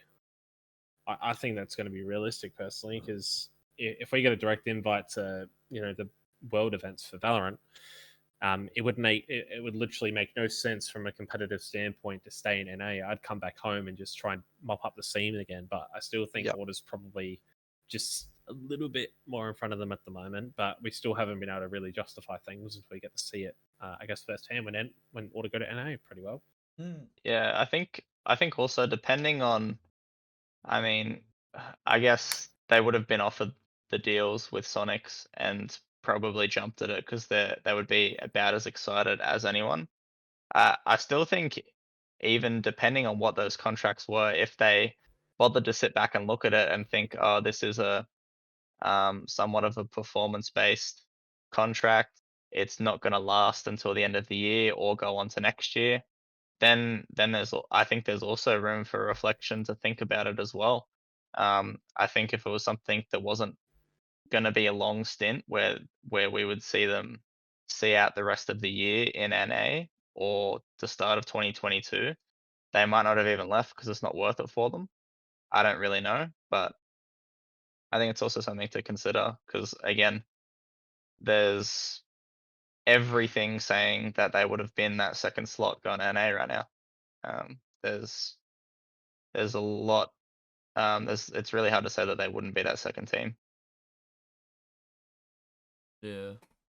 I guess we've talked heavy about bot, and it's always interesting to see overseas versus AU competition and all that. But I guess we have to move on from bot. We've talked a heavy amount. I believe we've been going for about like 40 minutes on it. It's a bit crazy of a topic. You see, these episodes, right? I don't have an issue with them because they're actually like a really fucking good discussion, and someone's gonna have it, right? Because I don't see anyone else doing this shit. I think if people Yeah. are going to look on this, they're going to actually see some really in-depth shit as well. Because I think it's logical having this type of shit. But Tony, Yeah. lead us in, mate, because this Uh, is going to be fun. I actually don't know all too much about this topic, but APAC South, of course, Direwolves joining APAC South for OCN, I believe. Overt as well, getting an OCN slot off of qualification points. Again, we don't see the social media presence at all from Overt, which is kind of disappointing to see, considering they have a slot in OCN. They've got one of the spots, and they're just not, using that to the exposure you'd expect to see. And as well, a close 5-7 against Knights, who qualified for the Mexico Major, and recently they won, I believe it was 7-5 over Rhythm last night. Yeah, so to put it into perspective, basically, on one regard, Direwolves basically I don't want to touch on APAC South too much. I think OCN is probably the way we're going to go about this. Yeah. But I think Overt basically got injected into OCN after OCL, because basically at the end of stage 2, Overt had 2 more points than Fury. So basically they got the invite to go from, not really an invite, more of an inject from OCL to OCN. So they basically took the slot of LFO, who basically had their team disband, and ironically now we've taken 2 of their players. So basically now looking at OCL, we're actually at the top and we guaranteed playoffs, which is kind of sick. So thanks Overt for that, appreciate it. And then if we're looking at OCN, basically since Overt has been injected into this, right, and we're looking at the points system specifically as to who goes to APAC South playoffs. In that regard, Overt, statistically speaking, going by the amount of points that they have generated, they start with 0. So they're basically guaranteed to go into relegations. But on the other side of things as well, they started things off on their debut match, going 7-5 against Knights, who qualified for the Mexico Major event, which they were unable to attend for. So they're fucking heating up. Like, I don't know what the fuck's happened over there, but they've just rocked up and almost beaten the champs of OS pretty well. And on top of that as well, they beat Rhythm last night, which I was hoping they would, because Rhythm is just absolute. I hate to say this, but they are garbage at the moment.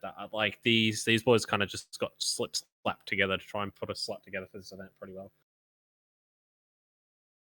Yeah, but I mean, it's really awesome to see that OCL, like, you look at it as 2 entirely separate leagues because they're run by different TOs and stuff. So it's hard to see this, like, the relation between the 2, particularly skill level wise. So it is great to see the likes of Overt leave OCL and head into OCN and actually get a win. Like, in my brain, of which runs in weird ways, I look at them so differently in terms of skill level as leagues. I don't follow Siege too much, but just the way I think about them, I think OCN's like on a pedestal almost. So I'd expect all the teams in there to beat Overt, but it is great to see Overt step in and know that if there is another slot at some point and Fury step in, you can see just as much success as well. So I think that's awesome to see. And hopefully Overt can solidify their spot there and get their socials active around it. I don't want to. I love taking a dig at them for this. I sound like a I've dick heard. for saying that, but so I was talking to Blue Panda, who does cast OCL and also a little bit of OCM when he gets invited to. He basically said someone's got to play the villain. Fury's happy to play the villain because we don't care. But it fucking annoys me to see when an org gets injected into a better league and there's fucking no coverage, especially for that Knights game, because that was like a fucking baller of a game for them. And I just think it's completely unjust. Like, you need to really think about the players here, because they're not having any coverage for such a big fee that they were able to achieve in that game. Yeah, it's definitely a lot of missed content, particularly against the likes of Knights. I can possibly understand it if you're going up against Rhythm and Rafflecopter, which aren't signed to orgs, right? Rhythm's not org. Fucking like Rufflecopter need an org, man. Yeah, but it's They've been going hard. Kakin left us to go to that team, and they've just absolutely ballsed it the last 2 nights. So someone please sign it. If anyone's listening, fucking sign them, please. Like, it's so unfair, man. You looking to get the R6? Yeah, get to Siege, please. great scene at the moment. Like, honestly. But yeah, where was I going? Definitely disappointing to see the lack of socials against an org as big as Knights. I come from a Rocket League background originally, and they were rather large there. So it's definitely sad to see all these missed opportunities, and I'd love to see orgs step it up when given these sort of opportunities to make the most of them, because there's no guarantee you're gonna keep it again. Particularly for ones the size of Overt, you can get away with it as Chiefs because it's just another thing for them, right? Realistically, they've been around the block more times than I can count. But for Overt, up and coming, love those guys over there. They're actually doing really good shit, have been for the past couple of years. Sad to see missed opportunities like this. So if any orgs out there get these sort of opportunities, please make the most of them. It sucks to see the scene not making the most of what we're given. I guess to touch on it a little bit and I guess draw it back to what I know from Valorant. We saw Bliss really start. Of course, Tham I believe put out a tweet from Order going, "Oh Bliss, we meet you in the upper finals," and it was a good bit of banter traded there between I believe it was Riss and Tham. You know, a little bit of a cheeky change of the Twitter bios, Bliss up or Order up or whatever. Stuff like that. Even Tham saying he's gonna shave his head. Do stuff like that, of course, against like some of these orgs like Knights, because I'm sure their social media manager would love to bite at the opportunity for a bit of content. 100%. As with my origin in Rocket League, it was with Justice Esports, so I do know a little bit about org background, whereas I don't think Rozo's ever had that experience too much. You got to make the most of the content you can, and seeing these orgs interact like this, it's huge. This is the content we need. I see at the start of this podcast when we're talking about Valorant, I mentioned that post about players needing to produce content. And I think it also comes back to orgs needing to produce content. Fury do a great job of it. You maximize the most out of your players. No, 100%. You include I checked out your YouTube the other day, and there's highlights from each league that you play with your teams. There's team content. You make your players produce interesting content. They're just generally good. But there's a lot of orgs that are missing this interaction and content that you can easily get out of players. Include it in your contracts. Just say, you have to do this for us or whatever. Make the most out of the players you got, particularly if they're in good leagues. And so seeing this Team Bliss and Order thing is so awesome to see. It makes orgs a lot more relatable, like fun to support when they're having this banter. So Yeah, I mean, you see it in NA all the time. It's not. I don't think it's that difficult to have that kind of interaction. Even just interacting on each other's tweets. You know, you see it between like the big four orgs and OCE a lot of the time. But it's really prominent in NA throughout most of the teams. I think just like social presence in general is something that a lot more of these orgs need to consider having. Like Ezekiel said, you guys have a lot of social presence. It's everywhere. Bliss has it for all their teams. Order does a great job at it. Tham stepping up, doing extra stuff on the side. I mean, I'll even be the first one to admit that throughout doing VOT all year, coming to the end of it now, I think there's times where we could have had a bit more social presence as a tournament organizer. I'm glad that Conky got the chance to sit down and do a lot of one-on-one interviews with a lot of the players, teams as a collective. I know Bliss had their whole team in one collective interview, which is really awesome to see. That stuff needs to happen more. Because I don't know. Look at it this way, even if your team's getting rolled over every week, it's still good to have presence in places where you need it. Just getting the name out there, even if people are seeing that you're getting rolled, or like you said, some of these teams rocking up. It would have been nice to to see Peace kind of have a little bit of banter back and forth with Order.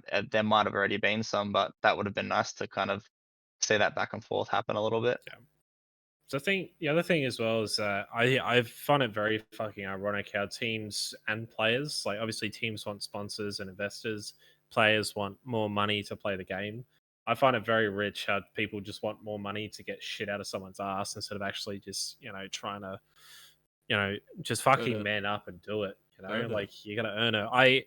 I've said this before and I'll say it again. I've never once signed a player that has not done content. And I'll keep doing that because I don't want people under me who just don't do anything. Because realistically speaking, especially for you guys as TO, I couldn't count the amount of times on Twitter I've probably had interactions with you guys as well, whoever's on the Twitter feed, just having a piss take with whoever it is. Because Yeah. quite frankly, when it comes to Valorant, I know Rosa's just said it, kind of take a dig at me whenever. I know when it comes to CS, when I'm casting, Wanda's always there taking the piss out of me and Matt whenever we're casting and say some dumb shit on broadcast. In PUBG as well, when we're just dumpstering teams, I like to just take a dig at some rosters and just have a bit of fun with it. There's like, don't be afraid to be a dick. That's basically what I'm saying, because that's basically where your Tasteful humor. engagement comes from. Like, just be humorous, right? Yeah. Even if you're being a bit of a prick about it. Like when Overt got promoted to OCN as an example, they posted a clip out of Spider-Man where essentially he's fucking dancing in front of the building with two women watching on, going, "What the fuck is this guy doing?" as he walks into OCN. Worst scene out of the movie, mind you. They probably should have picked a different clip. But shit like that is what you need to see. Even with us, when Booyah didn't fucking qualify for PCS 5, we posted like some clip from Fast and Furious back in the day with See you again. Yeah, we'll Yeah. see you again. Rest in peace for that one as well. It's just shit like that, have a bit of fun with it. Because again, if people get butthurt, I don't care. The amount of people that have gotten butthurt from this podcast and we're sharing opinions, I couldn't even list on two hands, and I really don't care. Because for the most part, it's content that's being produced. Whether obviously most stuff is factual, or you're having a bit of a dig at somebody, it's a good thing. I need to see more, honestly, because I normally take a dig at some people about it, but they fix it. It's more so constructive criticism, right? If I know, even in the OCL Grand Final against Overt, they tweeted once in the 3 hours that we were playing. In that 3 hour period, I was just constantly abusing them on the Fury Twitter for a solid 3 hour period. That type of shit you need to get in with. You can't just let me. I'm saying this now. I'm calling out Overt. You can't just let me bully you for 3 hours. You got to fight back. Yeah, that's true. It's free engagement. That's the thing. That's the big thing as well for your stats. Yeah. Because even with them not posting clips from the match or anything like that, having them come back at you, like you're handing them the opportunity to make something. Just Like, fucking hit me with it. They've Just missed hit me with it. Yeah, Like- they've missed something for like 2 hours, and now you're giving them you're grabbing their hand and making them punch you in the face. Like, It's Talking But to they're brick not wall. doing You're it. literally Hit me, talking hit to a me. brick wall. yeah. Just goddamn hit me. And like you said, that I feel like when this kind of stuff happens, unless it's like, I know some of the players can get pretty personal on socials sometimes, but I don't think when it's coming from an org or from a TO, it's ever meant to be taken with like a sour taste in your mouth or like make someone butthurt. I think it's kind of the opposite. We're like I like to think feeding each other it comes from an opportunities. entity instead of a person. Because Yeah. if you're tweeting off an org or a TO's account, you are not tweeting as yourself. You're tweeting as a brand. Exactly. Which is, For the if you get most part, butthurt- yeah. But for the most part, unless you're me, who's just like completely just. Well, no. Well, sometimes I run the socials during VOT. I love best of threes personally, and I love map threes. I love OT. It's exciting. It adds a storyline. It's like, whoa, it's going down to the wire. So I will occasionally throw I really, really want this map 3. Like, although it's an org thing, people know there's one person running it pretty much, or they know that one Order person is completely doing- dumpsters bliss. Can't wait for Matt. Yeah, well, just- Well, like another thing of interaction is I want to see orgs, like obviously the banter and stuff, but just general likes and retweets. As a TO, I see everybody who likes and retweets the VOT stuff, and it's really devastating when I will at an org with a play that one of their players has done. They won't like it or retweet it. And I'm going to call out a few people here. Legacy do a really fucking good job of it. No. This is surprising. I thought Legacy was somewhat dead. They're fairly inactive, from my opinion. But their socials are really good. They retweet, love them. Peace are pretty good at it. Order, pretty dog shit. No offense to them. Great team, great org. I think but it's because they tweet it themselves. Listen, they tweeted themselves. Yeah. well, it doesn't That's hurt honest- to like. It doesn't hurt. A Just give us a retweet. like. No, for real. Well, no, because it promotes everybody. You Show gotta me support you the OC care. grid. Show it. Well, no, it's actually like it's tragic. A TO is running your tournament, giving you viewership, sponsorship possibilities, things for your players to play in, and you can't even like their tweet. Dials are terrible at it. They fucking tag your TOs, like their tweets, and if you want to retweet, bonus. Like, I can't stress it enough, but it's really hard to create banter when people don't reply to tweets. Mindfreak are god tier at it. Yes, they have some spicy takes on their Twitter, but god, they're exciting as a TO because you can guarantee that if you like accidentally curse them like Caster Curse, you know they're going to comment on it and you can have some beef and have some fun. Do this, please. Yeah. It is so much better for the timeline and makes tweets a lot easier to do, knowing that orgs aren't going to get butthurt and it's not just going to look like a failed meme. Because it's so hard to produce a meme and then get 2 likes on it because nobody likes TO tweets. Okay? Like it, please. If you think it's funny, I can't stress this enough. It makes TOs a lot better. You get better sponsors, more money, and in the end, it profits OCE. It doesn't cost anything to like. Nobody cares what you like. I don't scroll through someone's likes and judge them. You know? Like, fuck. Listen, there's his hot take for the podcast, and on top of that as well, Connor, if you're listening to this, he's calling you out. Hit his DMs. Order's social guy. I know you love your job, but just fucking give him something. You know, like, please. I don't want to listen to Easy Kill. Yeah, like order socials are great. Order socials are really clean, really good. The banter is good with Sam and the occasional videos and stuff. But please interact with other people. I get Give it, me you're big. You have a please. somewhat warranted ego, but there's no need to do this to a poor TO. Please, man. Please. Help the little guy out. Just a little bit. I think we could like agree that we wouldn't really even care if they didn't add us in the tweets or anything like that. Just share, like just retweet it. Just Like, retweet and like. That's all it Example takes. from Yeah. today. Example from today. I tweeted on the LPL Play account a graphic with Order and Peace, and just an actual congratulations post saying they both made it to NA last chance quals. Okay, really good, and love it.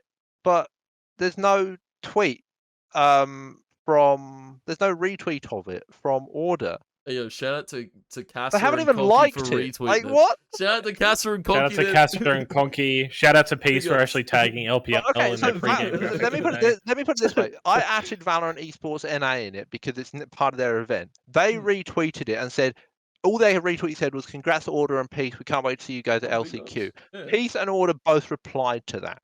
That we didn't even get a like or a retweet from Order on ours. Like, it's such a contrast where they only involve themselves with those big things. Like, it's really killer for the scene when orgs don't support the TOs. Like, maybe you don't agree with what we're doing, but your socials, but you can let us know in a message. You don't need to reflect it by not liking it on socials, because in the end, that's just going to come back and bite you in the ass when there's less money in the region from lack of sponsors. You know? So, I don't know. My ramble over, but It's like this is literally going to be a segment on the YouTube where you have like the timestamps, and it's just Easy Kill's hot take. Easy And Kill's it's like a going 10-minute off. segment.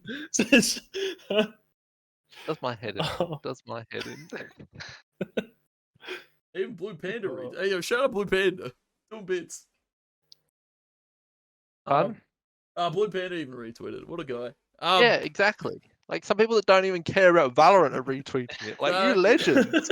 We love you. Alright. I guess we wrap that hot take and we, of course, go over to our last topic here. It's a little bit of a smaller one, but PCS 5 pack discussion. I know Easy Kill's chomping at the bits to talk PUBG, and well, Let's we not finally- choke another event. Woo! Number fucking 5 of the fuck my life. Honestly, I'm so done. Yeah. Oh god. Easy Kill wants to fucking suck off player 4. No, email it. no, I don't. No, I don't care for individual players too much. Like, obviously, I got my friendships preferences as an admin and like whatever, but I don't play favorites. But no, PUBG, PCS 5 APAC. I mean, what's to say? You expect there's no Buriram, so if Fury don't win, there's going to be questions asked like, "What the fuck are you guys doing?" I will personally show you my DMs after that event. Like, I'm happy to do it. Uh, Yeah, no, like 100% expectation on Fury there to win that, probably with somewhat of a clean margin. Like, there's no day trade possibly up there, but I don't see it's all AAP going to be maybe? a who shows up on the day. BN United here to fuck Um, over my money again. Like last time. Yoink. They made me lose 20 grand in one win. Thanks, Oh, PUBG. it's terrible. Game home, hard dong. Yeah, love the format. Yeah. Hardong. Love the Honestly, hard I need to use the video like during the game. Every time Tony sees Gamer Home hard dong, you can promise he's in the Discord just going hard dong. Just So out- good. It's so good. I'm actually a fucking child. It's probably the only reason I stopped in to watch was a PCS 4 Yeah. that time. Oh yeah, because you're just sitting there with Hard Tony, dong. just going Yeah. hard dong. It's We were like- plugging it every time they came on screen. Anything that gets viewers works, right? Yeah, But I of mean, course. looking at it from so you got Fury expected to take number one, expectation on 36 Cartel. It's an interesting one, really. It's obviously they've just taken Team Bliss. They've overtaken Team Bliss as Yeah. I was gonna top two say team in that- OCE consistently as well. Actually, they've beaten Bliss at the past 2 events or something. So it's not as if it's just a one-off fluke. I don't know if I expect to see them. In all fairness, though, I saw the 101 PUBG event that they played in. They got 6 wins and we got 0. We were behind them by 20 points in that event and we got 0 wins. Exactly, So, that's what I mean. like- This is what I'm going to come to. Is 36 Cartel very good at. Recently, they've worked a lot on getting wins, and it's actually showing through. And given that's the primary success of They're PUBG playing to the events format. now, They're playing to Yeah, the format now. they're doing really good. Like LPL, they don't do so well because it's a points-based system because it's a much nicer format. But Thank you for that, by the way. I God could bless. probably kiss you on the feet for that. Like, fuck this chicken rule. Like, Yeah, it but, is the single worst thing I have ever seen. So while I expect it's a bit of a mixed one because they're really good at chasing wins, so it's hard to truly compare them to anything and set expectations on them. Like, but in reality, I also feel like then might end up where Team Bliss usually are, around the 13th position mark. It sucks to If- say it, but Just imagine if they continue their winning streak, though. Just imagine. Now, I hate to say this, but imagine if they get first and we get second and we both qualify. And we qualify off points and they qualify off the automatic eject. I would love that. That would absolutely be the ideal thing. mean, that'd I be a would miracle, personally but- book a flight to wherever 36 Cartel's owner lives and we would just fucking get on the Oh, piss. get Just on the fucking. beach. Well, Just... Well, I mean, this roster. I mean, Aspera and Suspect have been together for. I did the Liquipedia the other day. Since they joined Oddity in June Fucking hell. 2019, I think it was, because they went to Oddity, which got signed by Pandemic, and they were with Pandemic for like a year. so that and was then back. joined This is 36 Cartel. 2019 in July. Yeah, there is you when go. this So was. July. And so Shit, it's before great that to was see them Mr. succeed. Worldwide. Wait, no, Mr. Suspect Worldwide as was well. on Mr. Actually, Worldwide. No, Yeah. Suspect was on Mr. Worldwide, but he was also on another roster. But it's great to see them find success as well. They've been in that top 4 spot for the past year and a half.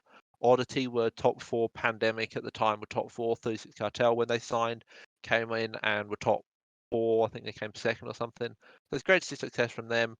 P4, long time grinder, up and down, hard. Like he's my best mate. Good to see him there. But Cherry, up and coming fragger. So as a whole, great to see that roster succeed. And as much as I love Team Bliss, it is nice to see someone different attend PCS 5, a PCS.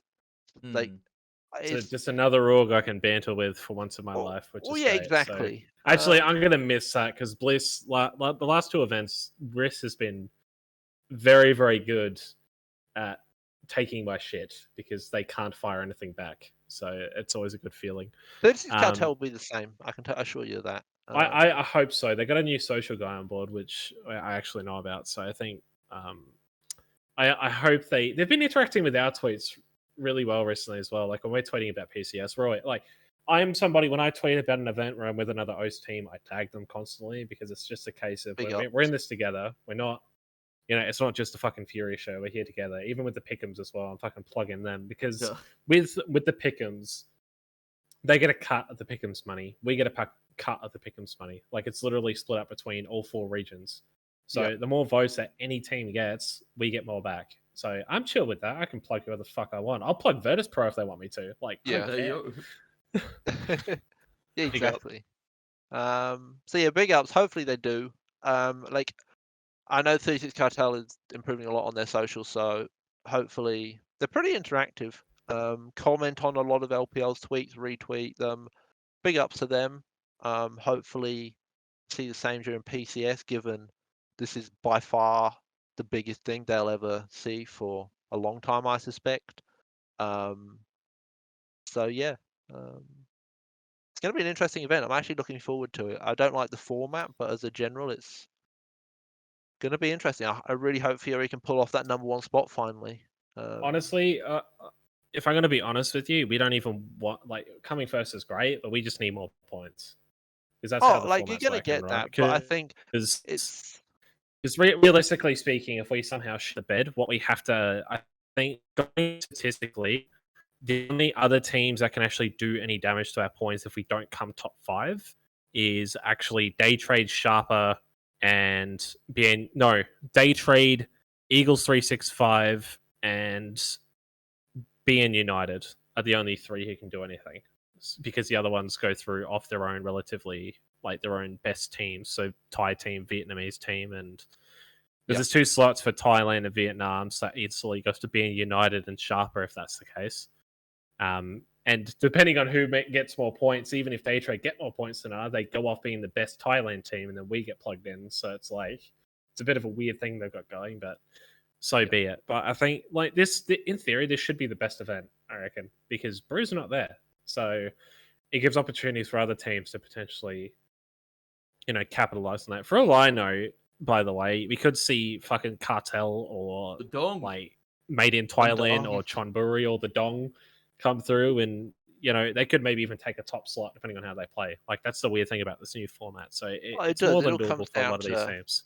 it all comes down to it's not about consistency, particularly with the whole week to week reset thing. It's not like a 3-week league. Each week Yeah. is individual. It's all It about definitely money. comes down to whoever shows up on the night. You could average your points out across all 3 weeks and be #1, but if you haven't got the wins, you're not going to count for shit. So It's literally just who makes the most money gets first, pretty well. So that's how it is. Which is a bit shit, if I'm gonna be honest. I hate how they're doing that, but especially last event when we missed out on $2,000 because Broram came first and we got third or something, and if we came second, we would have qualified. But I think they really need to fix up the formatting for this shit because there's just so much stuff that's inconsistent. Like, the money goes up every week, which I like because obviously more money in my guys' pockets. you is like great. that? Yeah. You see, I don't like that. I wish it'd be even across all 3 weeks because the team that gets first in week 1. Last event it was. Yeah, was. it was. But the only this event reason it's not. I'm saying I like it because last event we got fucked over by it being even. So that's why I'm saying I like this. No, you see, I think it's a fucking scam because you can come first in week 1, right? Absolutely, you could dominate the lobby, get all fucking 12 wins or whatever, be arguably the greatest team. But if you don't show up in the second 2 weeks, you won't get any. You probably won't get a top 5 spot. But you could have a shit first 2 weeks, have a god tier last week, and make top 5 off the money you win, which is stupid. It should be evenly split so that it averages out to Either whoever. that, or they just do not do the bullshit average stuff and they just plug it like they used to, with like first getting X amount, second getting this, which I think is probably a more appropriate thing. Oh, if I'm gonna be honest. I hate the week shit. I think just I mean I think hate it's a bit everything. weird. I hate the If- entire rule set change. If Apex did this shit, I would be losing my fucking mind. Imagine Apex Legends being a game where you do winning games is how your format runs, especially with how they run their events. I would be fucked. Well, it's not as bad as that, but they do have wins involved in their qualification for things. I don't know if Yeah. you know. For ALGS. Yes, it's Yeah, a little. so They've got like it's a the first different. 60 points, and then you have to get a win after that, if I remember.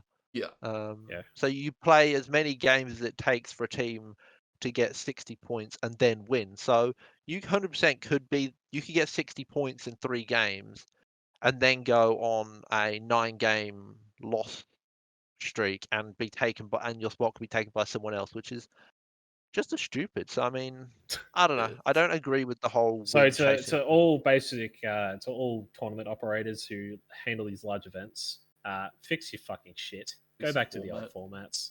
Points We're all for the be win. please just don't do like I understand where PUBG is going with this type of shit, but like if I'm seeing my guys get 324 points in a qualifier for OS and they have to go and win games afterwards, it's a bit bullshit. Like I think we did the math, and on the PCS2 when we tied with LG Divine, we would have been 7th if we had a win because we didn't have a win that entire event. Yeah. Which is Like bullshit. if you go back through history and look and apply the winner chicken dinner, the most chicken shite, pretty much every event, the top team wouldn't be in the top 5 or something. Like it's crazy. It's In 3 out of the 4 events we've played, we would not be in the top 5. yeah, That's which is what we figured out, which stupid. is ridiculous. But you've been top 2 or 3 pretty much every time, which is It's been a very long time since we've had a shit finish. I think PCS3 was the lowest, which was top 4. exactly so. And before that was top 4 again at the first PCS event. But I'm very interested to see how it goes. I fucking hope our guys can pull through. They deserve the world at this point. They need to go to an international event, man. Like it's been almost 2 years since those guys have gone to an international event of some caliber, and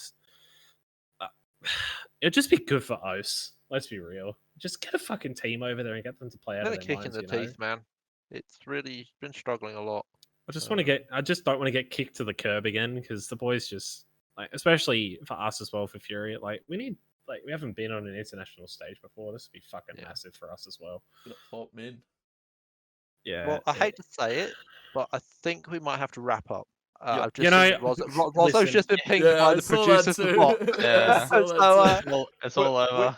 I'm going to chuck a cheeky plug. Make sure you go to twitch.tv/LPL_Valorant because we have Orderverse Peace happening in 41 minutes. It's going to be an absolute banger match, and we would love to We'll see you chuck it there. up on the Twitter because obviously this goes up next weekend, so people won't know. Yeah. Fuck. But listen. Just to wrap things up before you guys go, we have got our last segment, which is like a really small thing. Basically, you pick what's the best and the worst moment of the last. We'll go the last 2 weeks because we had a bit of a week off. Rosa, if you want to start before you get abused by your superiors, yeah. what's your favorite and what's your least favorite moment? My favorite and least favorite moment of this week. I honestly think my favorite moment of this week has been Peace getting the second slot. Cause yeah, I've just had spoken to that team a lot. Made me really happy, and Order was kind of expected to go. Not that I'm not as happy for them as I am for Peace, but whoever took the second slot I was going to be really happy for. But that's definitely the hot moment, the flop moment. Oh, did Tony hot mic this week or was that last week? I can't remember. That was this week. That was this Oh, week. well, that might be it. We haven't talked all too much about that, but yeah, fucking love a hot mic. We love that. Make sure you. If Tony does his post editing, yeah, you 100% have to put that in there, like a really brief little stint. I'll say when I'm saying hello to Kit on the cast. Yeah. I'm not putting anything more because past that just gets bad. If I really had to put one, it would be the servers. Valorant servers have been shit all week, and for OC champs to be on these servers this week is just upsetting. Yeah, fix your shit. Easy kill. What are you feeling? Mine would my hot thing would probably be similar to Rozzo, not directly peacemaking it, but just general success of the event. As the Senior Path Madman, it is great to see You got the tagged on entirety an of auto VOT pregame, by played the out. way. Hun? You got tagged on an auto pregame Cut, tweet. cut the rest of the shit. Cut it all out. Cut it out. Cut it out in the editing. All right. Shit. No, but it's great. It's great to finally wrap the event up with some great success, and just have it all run well for the most part. Like it's just exciting to see it finally all come to a close. And know that we've done our job. I'd say pretty much to the best of ability. A couple of hiccups here or there, minor mistakes, but like the event, the entire year has been great. Thank you, Riot, for the opportunity. Love it. So definitely the hot moment. Yeah. Not so hot moment, the flop. Dealing with PUBG players, probably. I got PUBG starting up next week. Well, this Monday, Monday the 13th. Lovely, love PUBG, great league, but players are a bit of a nightmare to deal with at times, so it can make life hard. But yeah. Fair. Tiny, how you doing? Yeah, I'm doing well. The hot, yeah, peace qualifying. The event overall was just a hot. I enjoyed it. Of course, all the moments I got to cast on it, the close quals, the regionals, all fucking banger. And hopefully we get to do obviously more of that next year. And hopefully with a direct slot, of course, from Riot, if boys do well, of course, over in NA. But the flop, I have to say, all the teams that are disbanding after such a long season. They've played together for so very long. Of course, Nebula disbanding. A few of these other players thinking about it. I believe saw. I don't know. I don't like to call Bliss out, but Easy changed his Twitter bio. It's a little bit suspect, but of course we're not going to point any fingers. We don't know what's going on there, but yeah, I don't want to see teams disband. That's my flop, of course, of the week. After such a long season, after such a long year, write it out. Like surely you've got just a little bit more into you to write it out. Maybe play one more tournament with the team, and then if it doesn't work from there, then yeah, disband. Nah, Yeah. that's fair. I could agree with that. Yeah. Completely fair enough. What about you, Joe? What's yours? Did you say yours or mine? No, I typically go last, just Here we because go. I'm typically the one that abuses people the most. This is where his hot take comes in. Yeah, this is going to get nasty. So I'm going to go with something less generic for my hot of the week.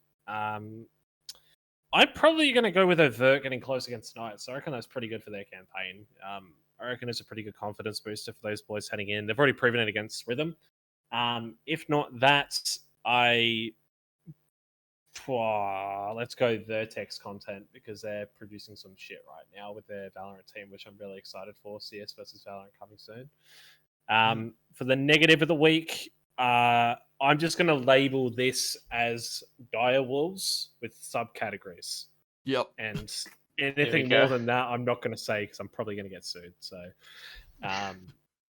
either that or Nebula disbanding, or just Wildcard in general right now, because I don't know what the fuck's going on over there right now. But we'll see how that goes. Jeez. Oh, we love it. We love it. All right. I guess yeah, we got to close it because obviously both Easy Kill and Rose. Fuck, they're on a time schedule. Yeah, they're gonna go do their job. We're just keeping it. Yeah. All right, guys. Appreciate you guys coming on, and again, of course, you can check the podcast out on all the Fury socials, Podbean, Spotify, all that. Anchor FM, I believe, as well. It'll be all in the Twitter post, but of course, that has been Bring the Heat. Episode number. Check out their socials as well. Oh yeah, Rosa and Easy Kill. I'll Also check out LPL, the number one TO in AU. ESL, unfortunate. Unlucky boys. Tragic. Yeah, but seriously, check them out. They do some good work. I'll do some pop make sure you tags follow them. in there. They're literally the only reason why OS has leagues right now pretty well. Yeah. There's not really anyone else I can really think of that has consistent leagues all year. So props to them. I guess on a final note, do you guys have anything you want to just throw in there at all? I guess as a final note specifically. I don't know. I guess thanks to the TO, because this is like my first year getting to do something like this, full time. My DMs are always open for everyone, so pop in if it's for emotional support or you have feedback or whatever, because I'm always trying to look at bettering the Valorant leagues on our platforms and everything like that. We're always open to make changes, so yeah, definitely. And thanks to you guys for having us. That's been fun. This was literally the longest episode we've had to date, but I think 2 hours, 2 minutes. there's nothing wrong with it though, because I think this is probably one of the better ones we've also had. I'm unfortunate, Tom. You've missed out on something good. Tragic, really. Priorities aren't in check, but you know what? It's been a good day, guys. We're going to close things up, and again, if you haven't, make sure you check out the Spotify, the YouTube, fucking Google Podcast, whatever Tony was touching on before. We've got a lot of different platforms, and the season's almost done. We've got one episode left for this season, so stick around for that one. But we'll see you guys next week. Bye. Peace.